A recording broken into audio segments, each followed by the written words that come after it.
Get wohl.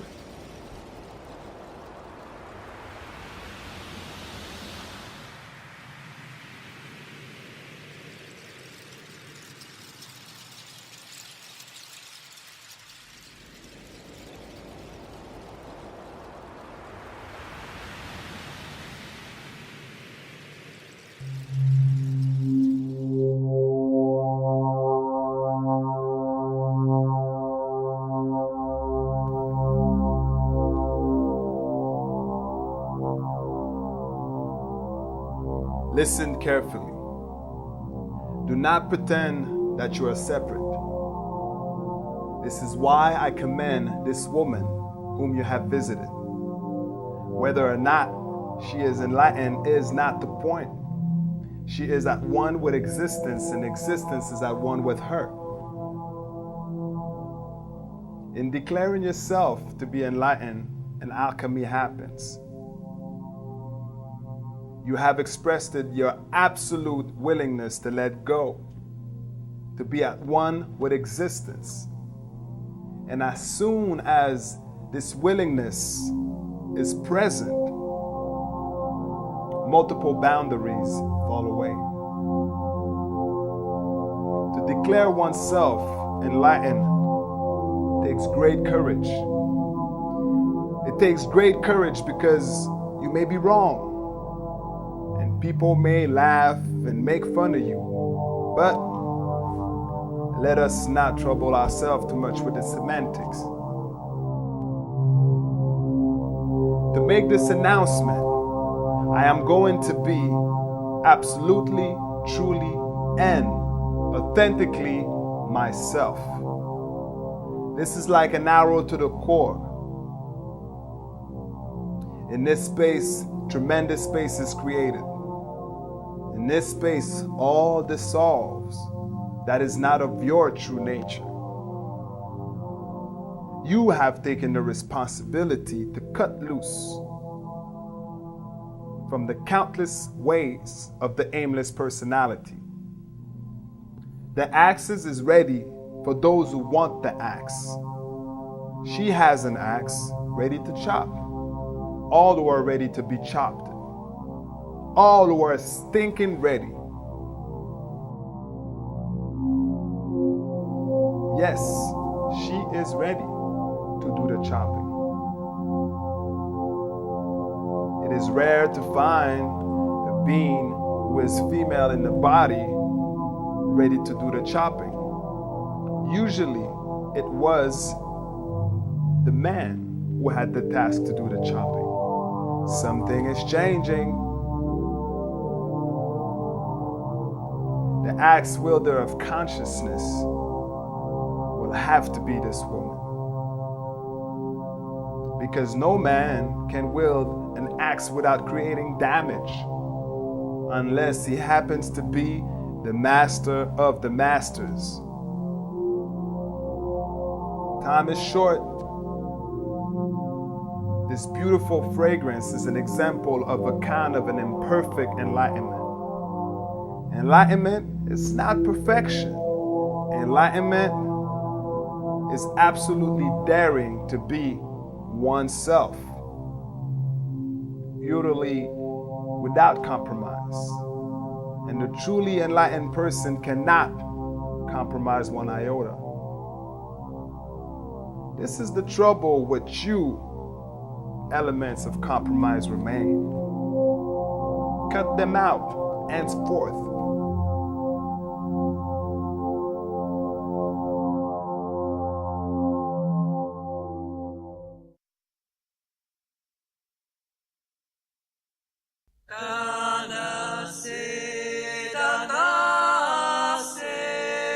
Da ogni amea se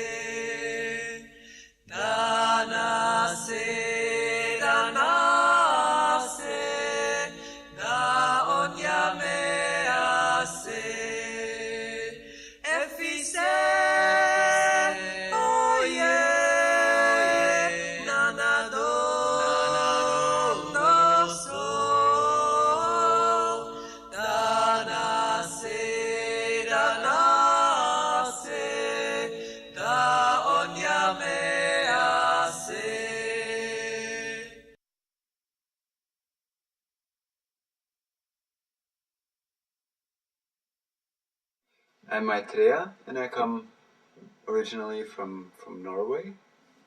I came.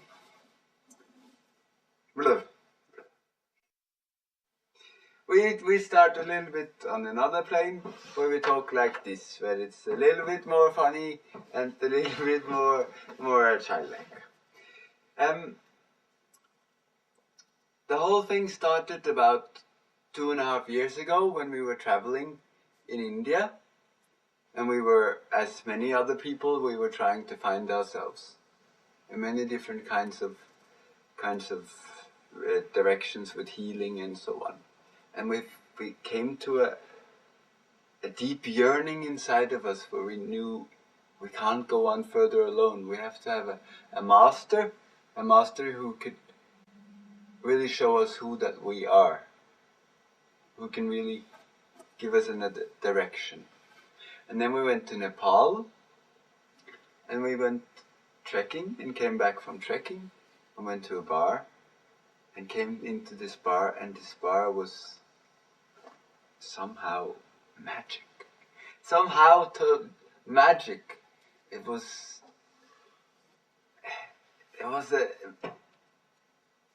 energy around which we never felt before. And we looked over to a table, and there was sitting a woman, Anna Magdalena, in a long silver dress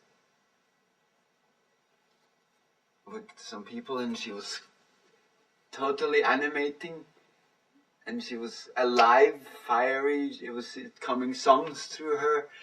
It was a live theater, and we couldn't think. We just were pulled over there. It felt like we were just pulled over there, and with the question in our head, do you know how you can do astral traveling? That was the thing where somehow my head could ask a question. And she said, no, I don't know anything about astral traveling, but I know how to find yourself and to find inner peace. And Martin at that time could not think anymore. He was just stunned and sat down and couldn't think anymore. Same day. Same day, we were then in this bar for a long time, and we were sitting together, singing together. The first day in the bar singing. Mm-hmm. We were about one person was around Anna Magdalena, a Buddha, we called him, a Canadian also. And just after that, we started the process, the life process together with Anna Magdalena. It was sure for this whole being and this whole person knew from deep in our heart, this is the way. It goes with this woman. I can't think anything more. It just goes that way.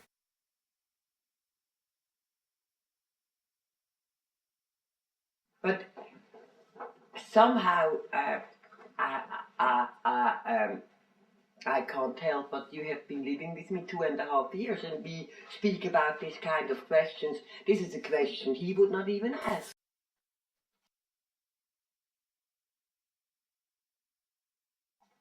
You understand? You start creating problems and holding back and making problems where there are really no reason. Why do you not enjoy your full-blown being?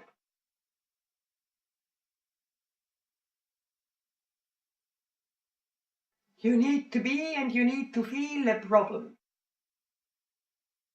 Otherwise, something is no good.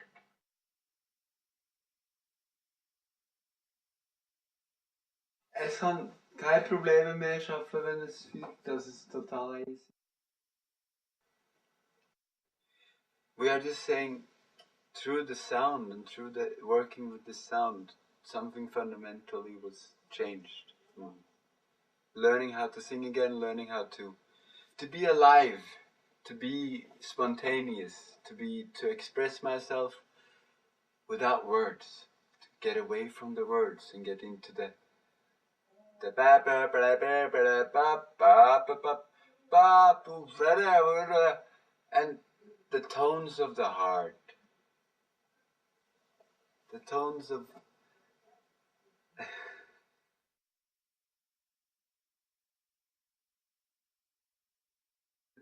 fun, the tones of heart, not mental, tones of ecstasy.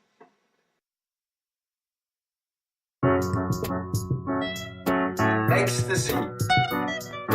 The tones of the heart. Ecstasy. Ecstasy. The tones of the heart. Ecstasy. Ecstasy.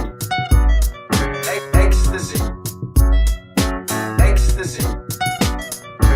Ecstasy. Ecstasy. Ecstasy. Ecstasy. Ecstasy. Ecstasy. Ecstasy. Ecstasy. Ecstasy. Ecstasy. Ecstasy. Ecstasy.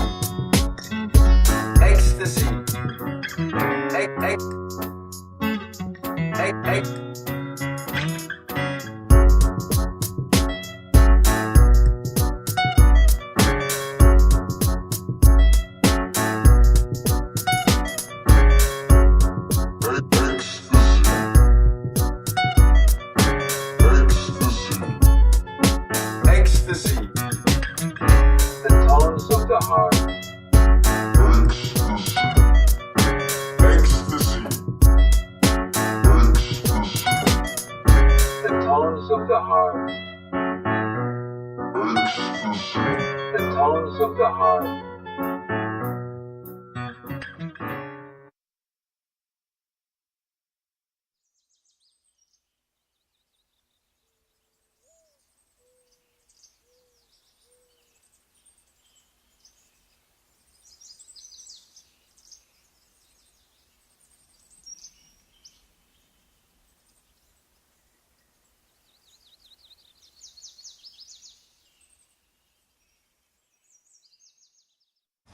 So how I met? Yeah. How India. I met Hanali. I'll keep calling her Hanali because that's the name I'm most accustomed to. Hanna Magdalena, Mataji, all these names also belong to her. I went to India because I was at that point in my life where I really felt a need to let go of a lot of things, and in the process of doing that, try to find myself. And I'd already been meditating for some time and whatnot, but I felt like India was where I needed to go for my next step, whatever that was going to be. And there was going to be a teacher there whose books I had read and been quite impressed by, named Andrew Cohen. And so I went there basically to meet him and see what would unfold from there. And I met him, and it was really quite impressive for me at the time. And so after I met him, I just rented a room in Rishikesh, and I was pretty much just meditating and doing my practice, and that's about all I was doing at that time for a month or two. And then one day I was at the local restaurant, and there's this lady who was quite a powerful, charismatic presence in the restaurant, like really loud and flamboyant and really confident, and she would sing and she'd just be really, really alive. And it drew me because on my journey I've always sort of felt that truth, if I'm going to find it, has two poles. I've always sort of had this intuition that whatever it is that I'm looking for, part of it has to be found within stillness, and hence the meditation practice. The other half I felt like was coming into a full embracing of life and a full power of living, to be fully engaged in the world in 110%. And I felt like that was the part of me that at that time really sort of needed work. I felt like somehow I'd let go of the world a little bit much, and it was time to come back. And so here I met someone who sort of embodied that aspect, the life part, because she was really really full power. And so I went and started talking to her, and you know, she had her tarot cards, and she'd pull cards and sort of like read into my soul and almost like tell me all the stuff about myself that I didn't really know anyone could know, almost. It's really quite impressive the way she can do that.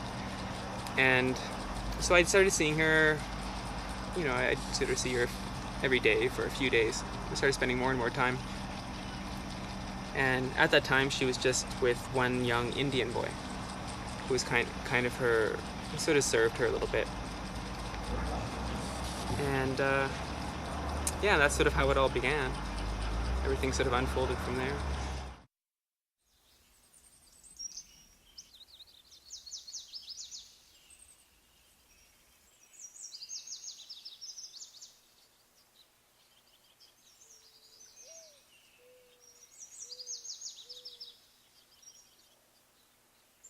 Pretty soon drama started to unfold because I was involved with Andrew Cohen. I had met a bunch of his students and disciples, and there's an Andrew Cohen center there in Rishikesh, and that had sort of become my circle for a while. And when they all started seeing that I was hanging out with this crazy lady, they became very concerned and judgmental and whatnot, and they kind of said, "You're making a big mistake, man. Like, you're letting go of something that's really true, and you're going on a big deluded trip." And I said, "Well, I don't think so. I just want to go with this. Like, I'm not going to be afraid. I want to see where it's going to lead. Like, maybe she's not everything she says she is, but hey, like, why not like take this ride and check it out?" And anyways, they weren't into that. What did she say she was? Well, she says she's one with existence. She says there's no I there. And so somehow the universe just flows through her and plays her like a puppet. And so it's like she's fully enlightened. She's like the next big thing on this earth as far as consciousness is concerned. Like, she's the next Buddha. And you felt that as well? I felt like there was a lot there.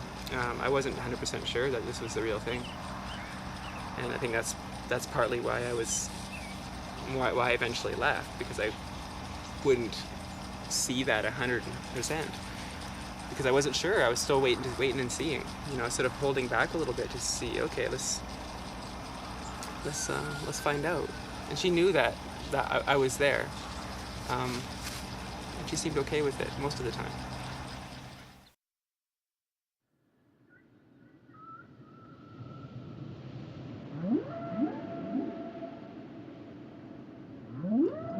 It came to pass that Mother Earth looked on as a multitude of whales beached themselves before her.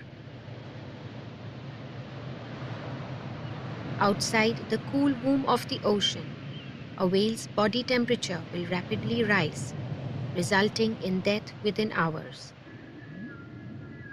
Mother Earth beseeched one of the whales why it wished to leave this world, to which the whale replied, "We whales are a singing race.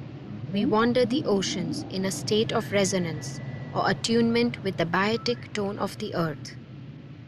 The earth creates its own music.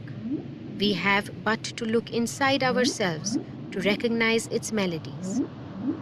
We sing of life, love, and a mystery that extends beyond words and beyond the ocean's vastness. We sing in tune with the natural frequency of the planet, the natural electromagnetic matrix in which all life forms evolved, and, until recent decades, the dominant tone in which all life took place. As a result of the great cities of man and the industry that sustains them, the Earth's frequency has risen dramatically, overlaying or drowning out the natural pulse of the Earth with an intrusive synthetic throbbing. This electromagnetic pollution poisons our music and lulls the race of man into a rhythmic slumber. Unless the tone of the earth is healed, we whales will leave this world, our songs never to grace the oceans again."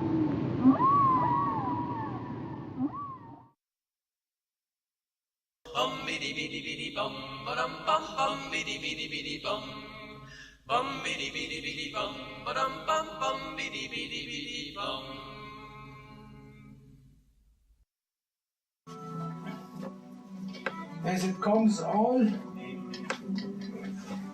the whole mystery life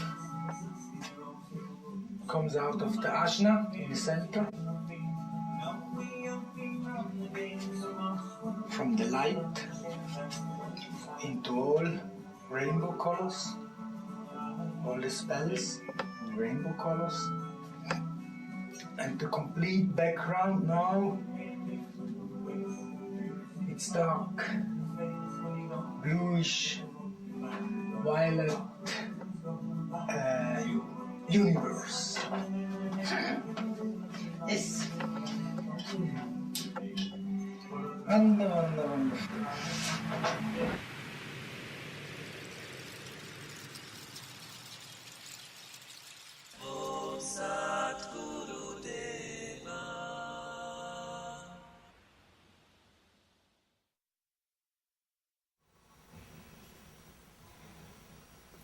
whatever is your focus.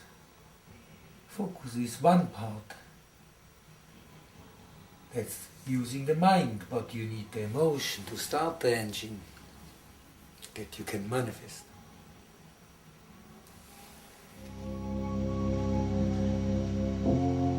most definitely it's out.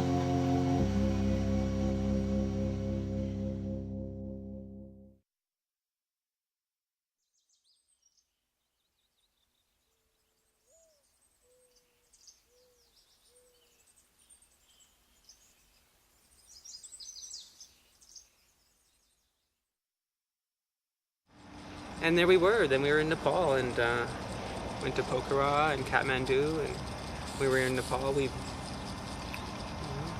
met some people, had some confrontations, had some people join the group and then leave the group. One of them in fear, big fear, probably scarred. And yeah, and then we met Shambhava, which is that Maitreya. We met him in Nepal. And we were probably in Nepal, I don't know, a month and a half, 2 months. And we went back to India. And one thing led to another. We met a couple other people when we went back to Rishikesh, and they were with us they were involved in this story for quite a while. Can I back it up to, you said you met some people, they joined and left, and one left in fear. Canadian girl. Canadian girl. A nurse from the Northwest Territories. She was hanging out with us for a while. Maybe it was only like 2 weeks, maybe. Somehow Hanali grabbed this girl and scratched her arms with her fingernails, and this freaked her right out. She's like, geez, because this is assault, right? And she's like, I'm so out of here, I want to leave. And she's like, wanted to get out of the door, and Hanali would grab her and like wouldn't let her out the door, and then locked her in. And then she's like getting all claustrophobic and freaking out that she's being locked in with this mad woman in the room. And this sort of drama went on for a little while, and then... How did that make you feel? Oh, I've had several times that I've been with people and they've had like intense confrontations with her, and usually it tears me up inside to see. Because usually it seems like it goes too far or it's going to cause damage. Like there's a point in pushing and challenging people, but there's also a point when you have to know when to back off. And that's the thing she doesn't know. She doesn't have that subtlety. She doesn't know when's enough and when's enough's enough, And yet you still stayed with her even after witnessing that. Yeah, I did. You know, like it shook me. It shook my confidence in her. There are several things like this of other people too, and which we might come to. And whenever these kind of things would happen, I go through a big period of like questioning, and I'd sort of confront her the next day and be like, listen, like you have to explain what's going on here, because this doesn't seem like enlightenment to me. This seems like, you know, craziness. And then she sort of tried to rationalize it and explain it.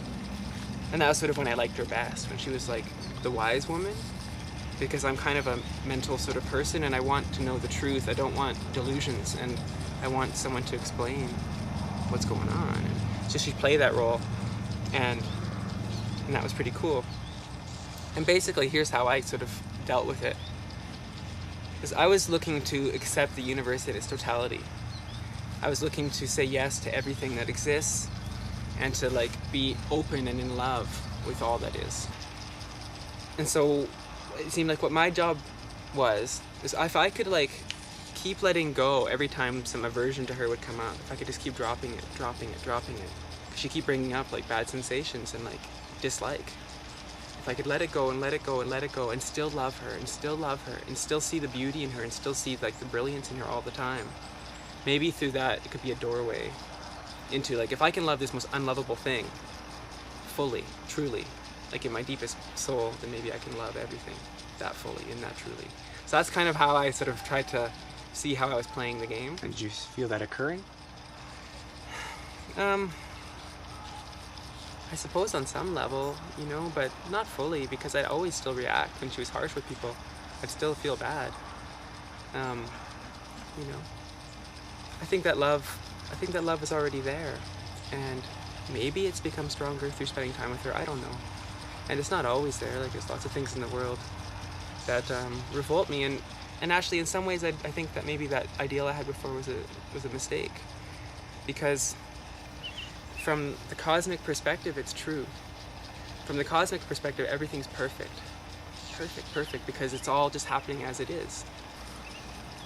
You know, we are beings, and there's problems, like there's pollution, and there's people hungry, and there's people in pain, and I can't love it. You know, I can sort of like accept it on some deep level and go, yeah, okay, ultimately it's all happening as it should be, but you know, I think we could give up a part of our humanity if we are willing to, or yeah, I don't even know if it's possible or not, but maybe it is.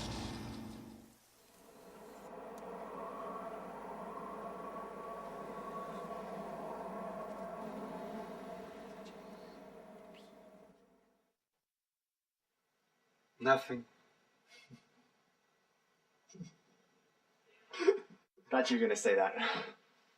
Absolutely nothing. You understand my frustration of like trying to This frustration is exactly the same frustration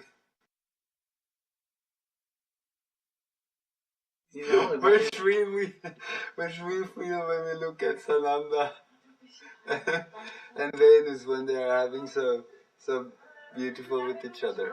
There is absolutely no difference. It's just a matter of realizing it.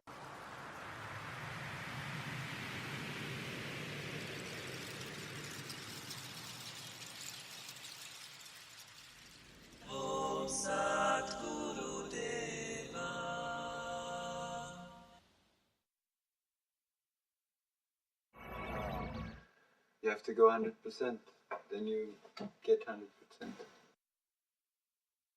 there's no 50%. There's no.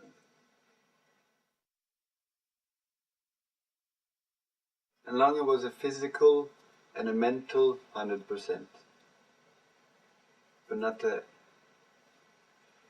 heart 100%. Can you understand the difference? It was the complete willingness. It was the going for it, whatever it was. Going for every task, doing everything, but not completely integrating it. And that's the miracle which Sananda has done. Taking that responsibility, taking the responsibility of our force, of our energy, and saying, I take responsibility for myself and for my energy, and I go in the direction of love. And I do everything for the case of healing, for the big, what shall we say, awakening. And not following and doing what Hanna Magdalena says, but feeling this Hanna Magdalena in yourself and following this inner, this Maitreya in me. And then we all went up into the mountains together to the Parvati Valley. And when we were up there, that's where we met Gayan. Hanali and Gayan would be like the two, once they really, especially once he started really like letting go of himself and just like merging his will with hers. He had to give up a lot because he had a strong personality. Now he's given it up, you know. Now he thinks he's obeying his true self within him, but he's interiorized her her ego. So he obeys her ego within him now. So he's given up himself, you know. But in giving up yourself, you find a liberation because you let go. And so no wonder it's ecstatic, and that's cool. And if you're ecstatic, you're ecstatic. Hey, there's not much that can be said against it, like you were saying before.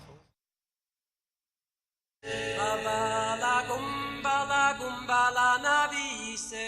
Baba la gumba la navise. Oh na na na na navise. Oh na na na na navise. Navise, navise, navise. Dann ist er jetzt schon in Spanien. Und dann ist die Nachricht von jetzt vielleicht von Spanien, oder? Nein. Okay. Da ist E-Mail, ja. Wenn wir ihn treffen dann. Der ist zur Sonnenfinsternis gerade hier. Das war der Sonntag. Ja. Ja, genau. Wenn wir alle in der Station, 6. Dezember, Geburtstag, im Hotel Victoria, weltbestes Hotel. Ich kann ganz so recht, ich mich nicht wundern, wenn die Polizei steht.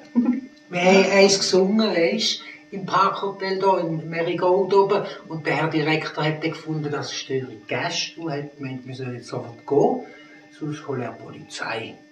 Der Direktor ist ein Deutscher und der Deutsche hat dann das in Tat umgesetzt. Ne? Und der Schweizer Polizist ist dann gekommen und er konnte sich kaum das Lachen. Ja, Kannst du dich noch erinnern? Abburen, weißt du, Just ist da. Von mir bist du schön, von mir hast du kein, von mir bist du alles in der Welt. Von mir bist du schön, von mir hast du kein, von mir bist du alles in der Welt. Und so. Habe ich mit ihm gesungen? Ja, und jetzt ist es wahr, ihr hättet schon nicht wahr. Vor allem mit einem absoluten Meister von der Meisterqualität. Absolut sauber. 2,5 Jahre lang geprüft, jeden Tag. Und der absolut widerlichste Kerl, den du dir vorstellen kannst, hat den Master auf dem gleichen Grad wie ich. Der total widerlichste Kerl, den du dir vorstellen kannst, wie der Sache. Das haben wir. Frieden auf Erden. Mach's mit Mach's. Amen. Haben wir geleistet. Kannst du dir vorstellen, was das für ein Kind ist? Mein Kaliber. Ich sehe es nicht. Sie sieht es nicht, gell? Sie hat blinde Augen im Moment. Sie sieht mich nicht und uns nicht. Und sie glaubt uns auch nicht. Aber es macht nichts, es klingelt dann nachher weiter und du hörst es dann aus der Zeit. Und kannst spüren, dass wir wahr sind. Heilig wahr. Ganz heilig. Du hast heilige Leute drinnen jetzt.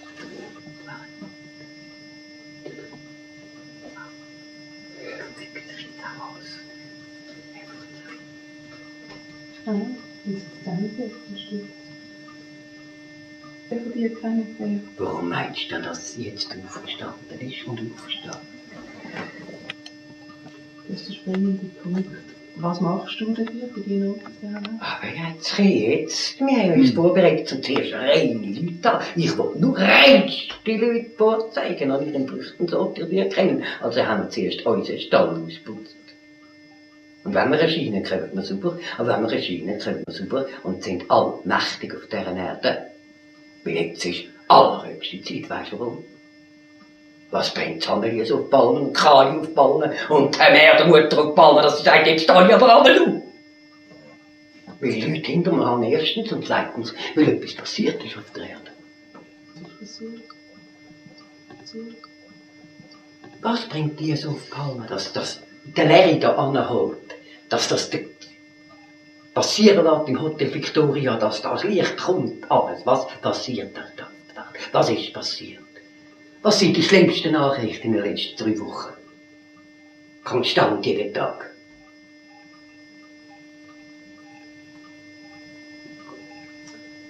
Das muss ich mir überlegen, was ist das Schlimmste? Ich höre nicht viele Nachrichten. Ich erinnere mich an diese Nacht auf dem Schiff. An die Wahlen auf dem Schiff, wo ich am Sterben war. Das Bild habe ich vor Augen. Ja, es ist eine Stunde und es ist gut jetzt. Ja. Mädchen, ich warne dich. Ich warne dich. Und dann jetzt mal heiligen Ernst. Das Haus soll in Flammen aufgehen. Ist Licht mit dem Haus. Mit mir lässt man nichts passen. Man lügt mich nicht an. Ich lasse mich nicht anlügen. Wunderbar. Ich wünsche euch allen Gottes Segen und dass es euch Hammer, wir sind Gott. Und wir wünschen dir, dass du verschwindest. Ein solches Geschmäus gehört nicht auf die Erde. Ein Sonnenmissbrauch, wie ihr da betreibt, in meinem Haus hinein, wo für mich gekauft worden ist, das lässt Mutter Erde nicht mehr länger zu. Und die Vatermutter noch weniger. Die verschwindet, sagt Kali. Sollte wie du verschwindet von der Erdoberfläche. Habe gesprochen. Amen. Ciao, ciao, und ich wünsche dir Gottes Segen und Friede. Wir sehen uns im Himmel wieder. Kuckuck, bäli, bäbä, du mich Ruhe, leg ich Ruhe, bäbä. Wir spielen. Ja. Pass auf, dass du nicht zu viel sagst, was du selber musst ernten. Ich muss gar nicht essen, ich lasse ihn verschwinden. Ich weiss, dass wir uns wieder sehen. Ich weiss. Und ein versteinertes Herz. Ja, ja. Komm. Komm.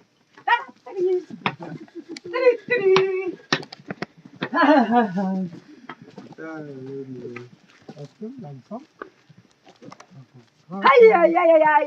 Mahaloha! Mahaloha! Mahaloha! Danke, danke, danke, danke, danke.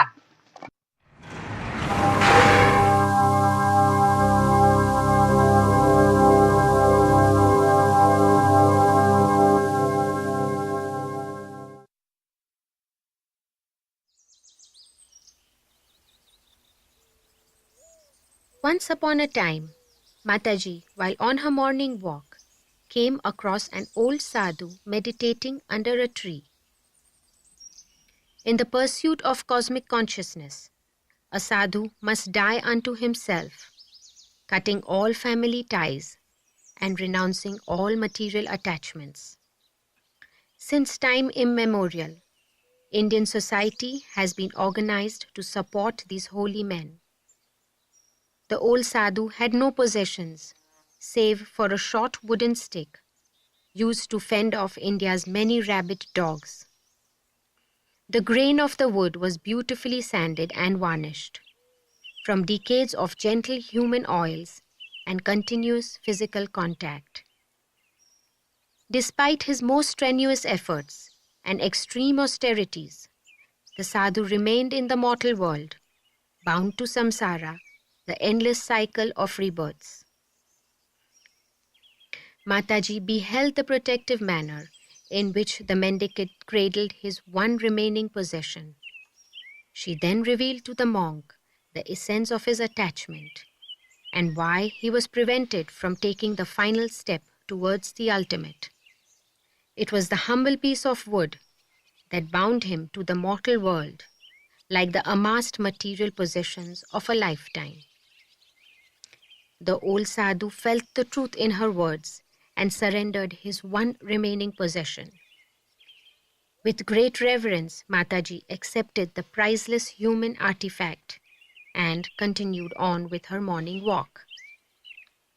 The sadhu continued on with his search for enlightenment, with the sadness that accompanies the loss of anything one grows accustomed to, but with a revived determination to achieve the highest possible goal, to be at one with existence.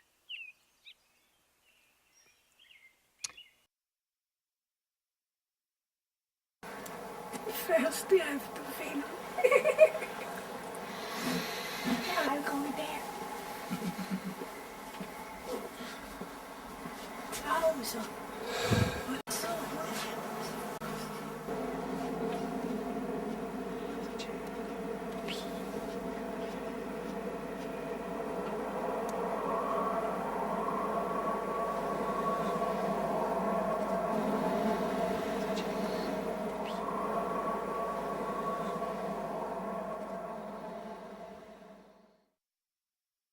I speak of the place where I until now have come to know my true self at the most. That was in Andaman Islands. Tell me about that. Mm-hmm. How long you're there and. Mm-hmm. Well, we were in Hampi, and we were in a process of dying, you could say. We were in a process saying all the circumstances around are saying no to us. Nobody wants our songs. Nobody wants our presence. Nobody wants anything from us. And then we found, okay, when that so is, then it's a signal that it's time that we go. Time that we solve ourselves into light. I don't know how to put it different. Anyway, we thought, and with the idea the world is going under, there's nothing more here we can do. But when we have a little bit of time left on the earth, let's celebrate that in the most beautiful place where we can imagine. And Hanna Magdalena had 1,000 Swiss francs in her. Hello. That's good. 1,000 francs in her pocket and said, "These are to be used. Let's go somewhere." And then we went to Andaman Islands. They're they're quite close to Indonesia, and it's a tropical, fantastic paradise with so many living beings and so pure, so natural. The complete paradise. Really complete paradise. And there we had a gigantic bungalow, and we were the only one in a big resort. And there we could have live our theater show completely. There, the theater man in this being came out and started many different roles to play. It was we allowed ourselves to express our multidimensionality, where suddenly I'm furious and very angry, or I play a little child and do the little role do the same role in different ages, or play the bad man or the woman, or we were there was a restaurant there, and every day we went completely different. We played a different role, and there were a couple of Indians there, and there were no tourists. We could really play our game. We could play sometimes retarded children, or we could be man and woman, or we could sing a song, and no one from Norway watching. Exactly.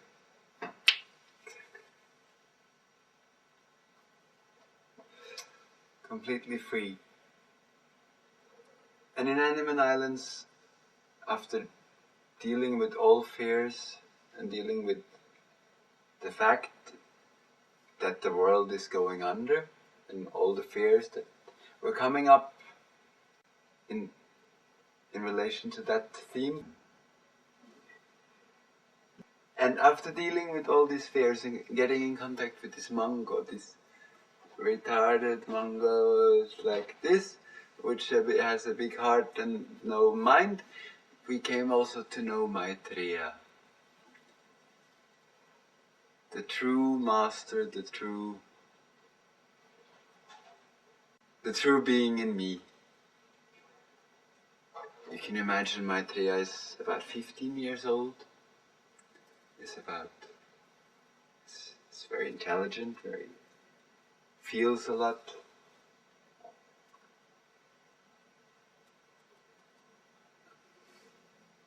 I have to remember. Where did the name come from? The name comes from Hanna Magdalena. It means the companion, the friend, and also compassion. It's the name. And we know Maitreya as pure love, as gigantic heart, and all the love and all the possibility to give and give and give.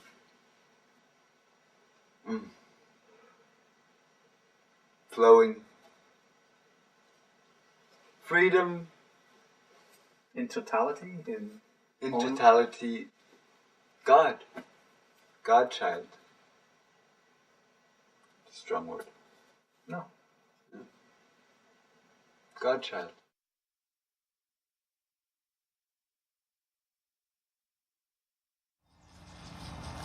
And then, okay, so then this mission happened. Gayan has this big old camperized bus in India that he drove over years ago with a bunch of friends. They drove from Europe to India in this big old Mercedes bus. And they paid the taxes and brought it in, never to leave. And it's still in India and it still works. And when we met him, he had his bus, he has his teepee, and he was living out of his bus and doing his trip in India. He lives there, he still sold leatherwork. Anyways, it was parked in Khajuraho, because when they went to Switzerland, they wanted to dump it somewhere for the monsoon and then come back. And so we were all sent on a mission to go to Khajuraho and get the bus and drive it back. And she was going to reunite with us in Goa, or Pune, I forget what the plan was, but probably Goa. And she didn't want to do the big bus trip, or the train trip across India and everything. And so Katie and I went with Gayan and this other guy, Prem, this Indian fellow we met. And then we talked this young Iranian boy into coming. He was going to school, but he really sort of fell in love with Gayan and with myself and with Ronnie, with Katie. And anyway, so he decided he'd go on this adventure with us and see what would happen. And so we traveled on the bus and went to the ashram, where her ashram is, and we hung out there for maybe 10 days. And while we were there, then this is when some of the other people from other countries started to come in. An old friend of Gayan's came, tattoo artist. Oh yeah, and then Shambhava came back, my Atreya, he came back from Norway at that time. This woman from Italy came, an old friend of Gayan's. And I guess at this point, there's about 10 of us or so. The one from Israel. Oh yeah, and this young fellow from Israel, who we met him just before we left India, like a day or so before we left India. We just met him like in the forest. And like he was just like so blown away that he just like came back to India to like see what this whole thing was about. And so we were hanging out at the ashram, swimming, playing energy game, whatever, having a really good time. And then we left, and then we drove across India in this big old bus. And we were really, this was like probably 10 of the most magical days of my life. I've always sort of been searching for community and like togetherness, and you know, in our travels we visited a lot of communes and intentional communities and things like this where people have that kind of an ideal of seeing the beauty and the richness in another, and like sharing those gifts that we all have that are different. And this was really sort of happening on this trip. Like we drive across, we eat in big dabas, roadside dabas, and every night we just pull the bus into the jungle and like camp out and sleep on the ground, get up the next day, take off, and we were breaking down all the way across India. And like we put a big mattress on the roof of the bus, and we could all like lay on the bus while we were driving down the highway and just like watch the world go by and watch India float by. And everywhere we'd go, like they had seen people like driving through, and there'd be like 100 people swarmed around the entrance of the bus trying to look in the window because it's like a neat thing for them. And but every night, like we'd be hanging out and singing around the fire. We'd make a fire in the jungle, and it seemed like people were becoming free in some way. Like people were letting go of fear, and every night the least confident of us would become more confident, and people would be more daring and more charismatic in their own way, and in sharing their gifts and realizing that they were seen and appreciated and loved. And you sort of could feel this melting happening where people were just like letting go of all their fear. And it was really beautiful to see, and it's like this transformation, really high time. Yeah, so then we drove across India. It took about 10 days, and we ended up in Goa. And then a whole other chapter unfolded. Anna aloha, manna aloha, kupuna mahina. Anna aloha, manna aloha, kupuna mahina. Kahana ikepono hana mana paulele ho ola. Kahana ikepono hana mana paulele ho ola. Hana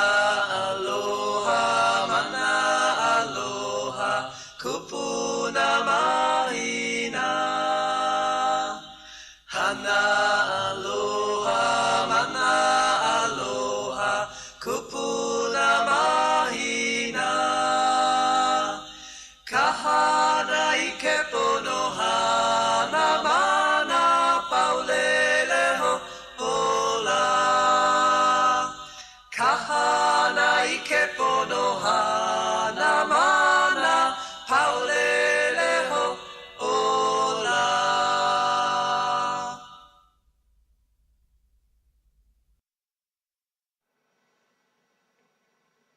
You just see the situation right now where Gayan Sananda was in complete resistance. It was a very hard moment, tough moment.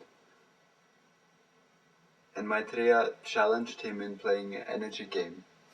Energy game is just a game where you see if you are in mind or in center. It's a very excellent game to see, to experience, to be in center. And we were playing this game, and Gayan was completely in mind, and Maitreya was in complete harmony. He was playing and seeing how Gayan was getting more and more angry that Maitreya was so calm.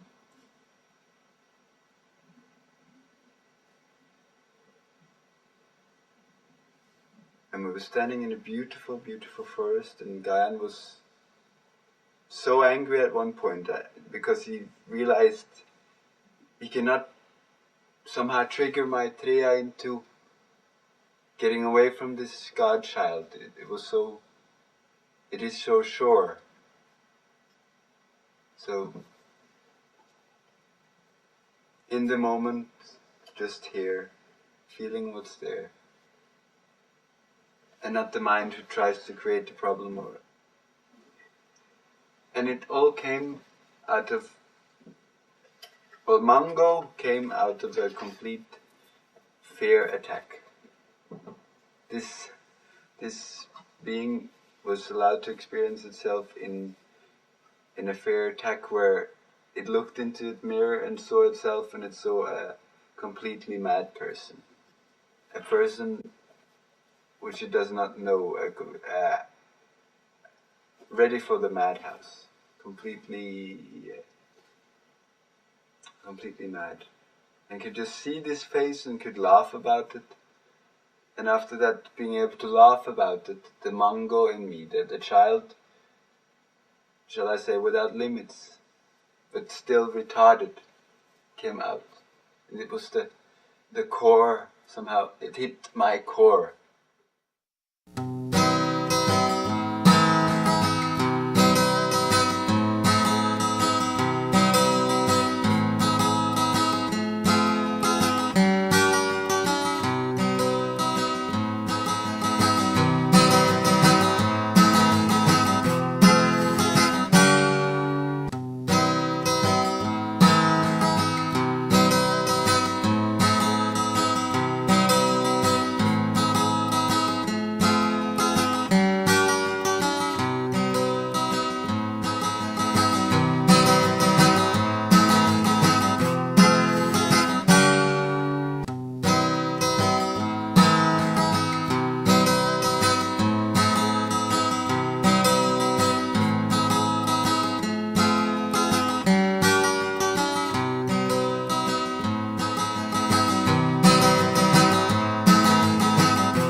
So Goa.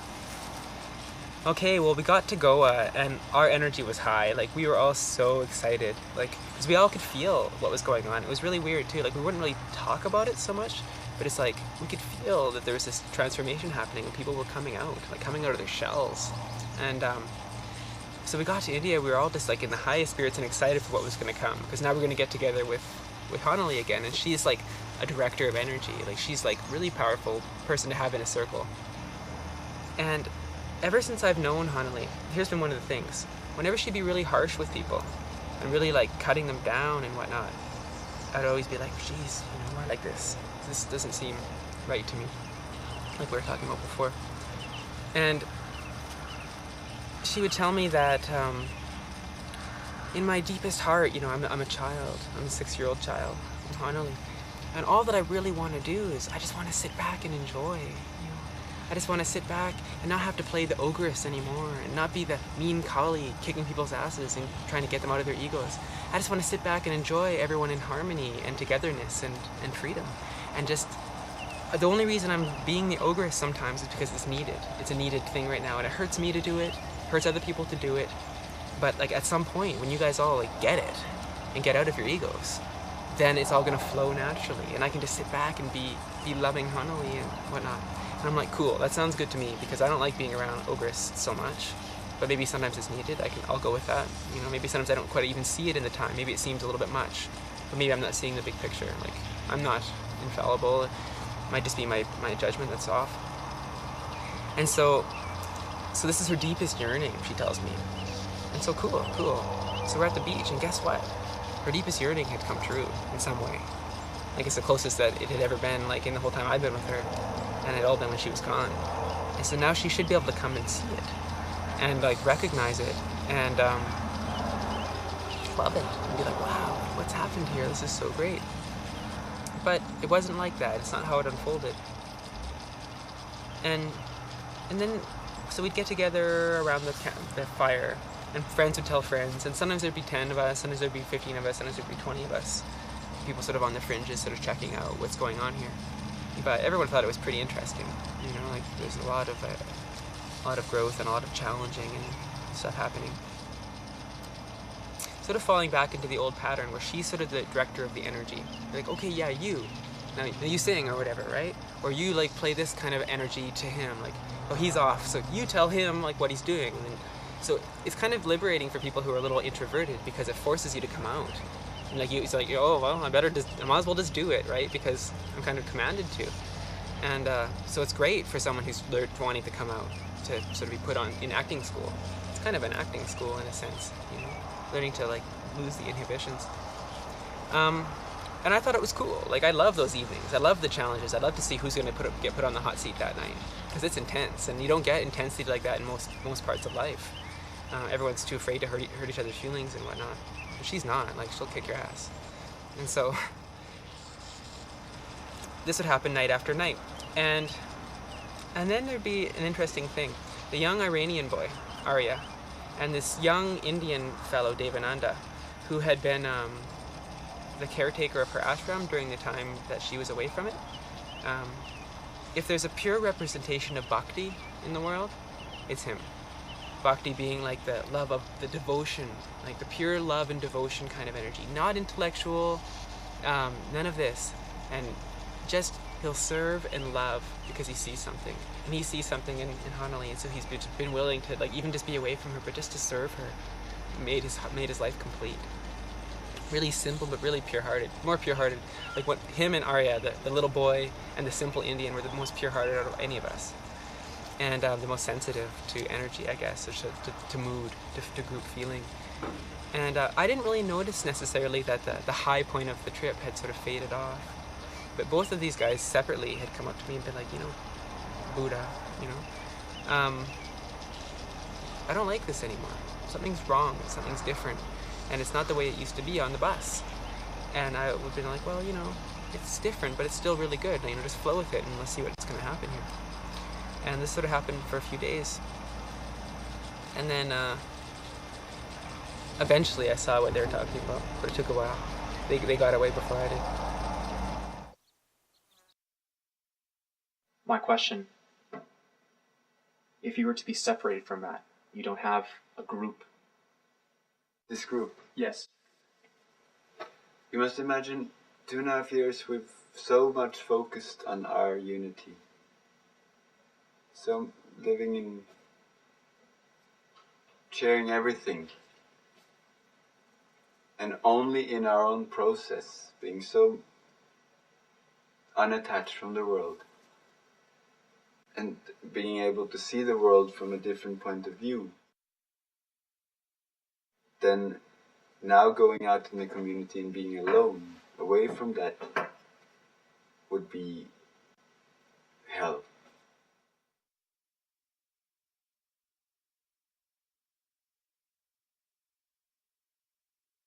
They stayed. Yeah, I don't know, you know?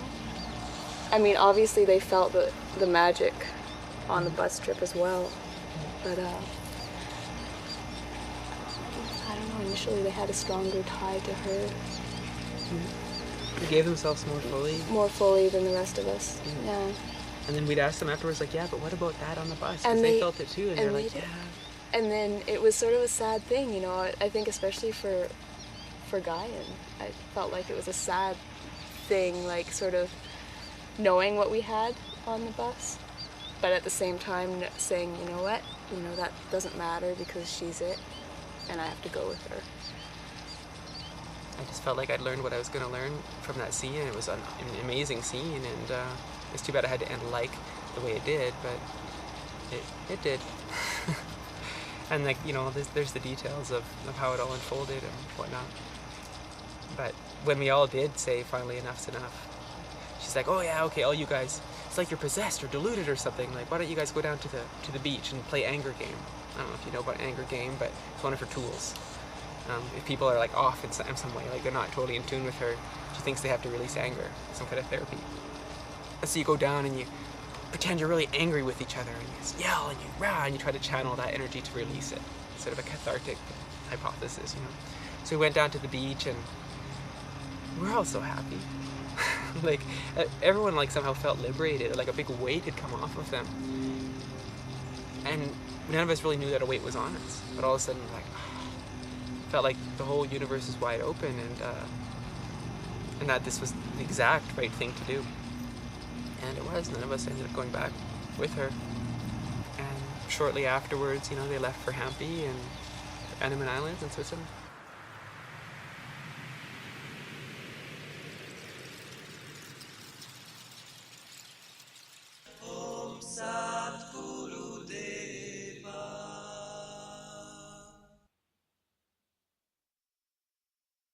And I tell you how this awakened to its own realization.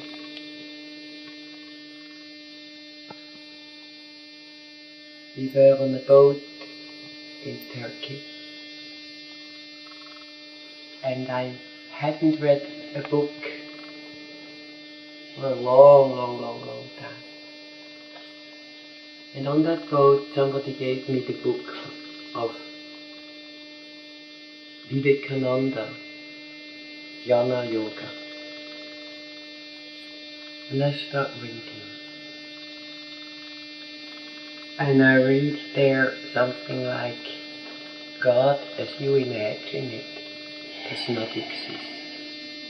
God is in everything your eyes can see.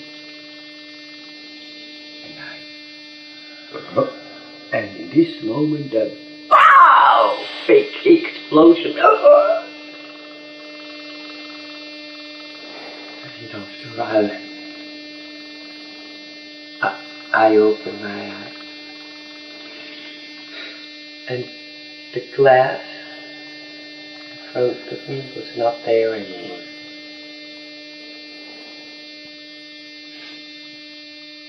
But the whole boat full of sand-like glass.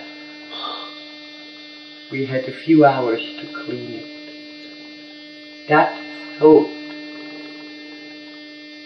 God is in everything, is an energy that is in everything, reminded this system of who it is, and let it explode that glass. This is the power that is living here, through and in me. And this is the power that lets, now with this consciousness, that was my awakening with the glass. Now my imagination is big enough, that my trust and strength and experience is big enough that this changes everything to move into this. All is needed is you with me in tune.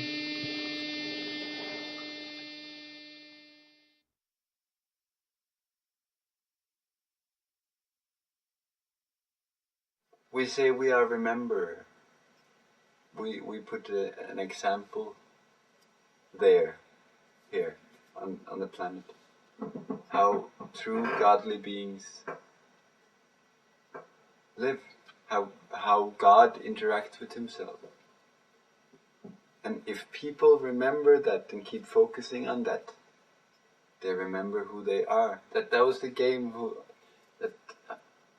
that started with Hannah Magdalena. Hannah Magdalena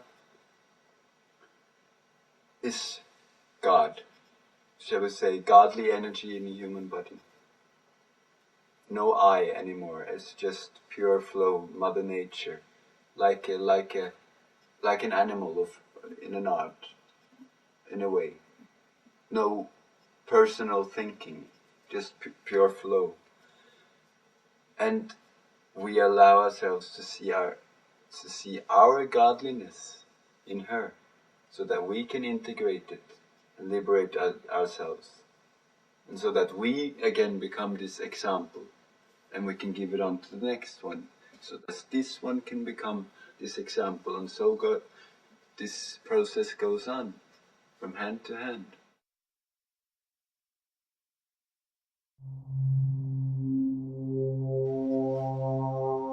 I take responsibility for myself and for my energy, and I go in the direction of love. And I do everything for the case of healing, for the big, what shall we say, awakening.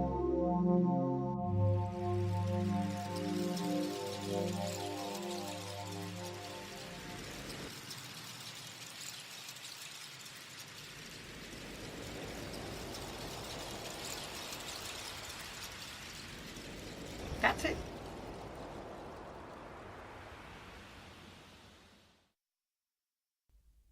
Diru diru ninna hoa,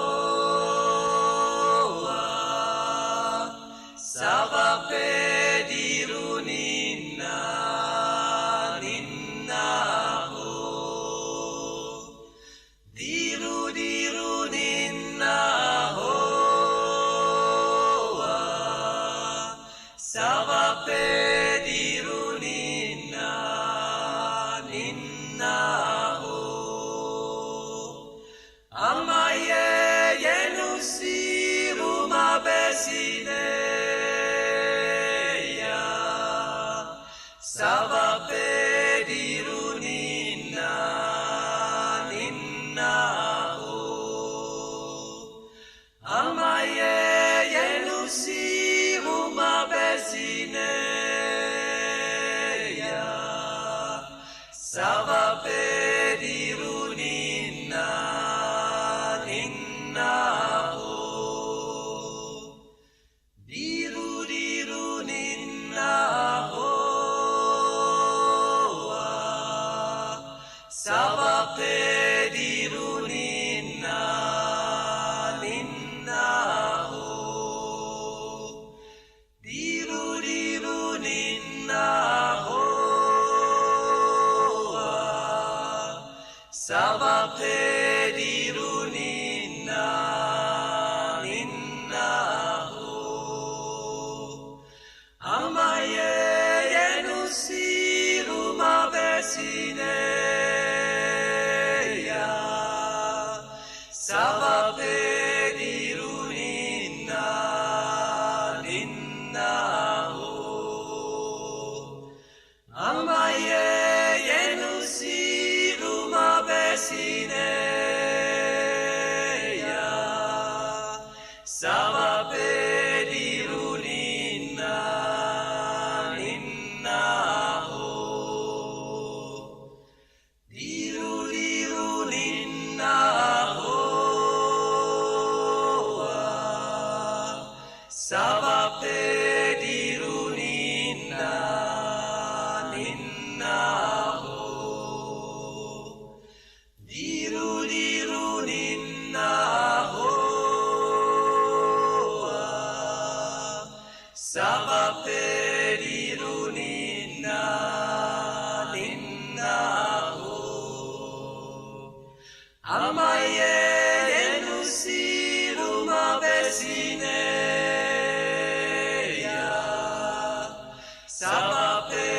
dirunina ninna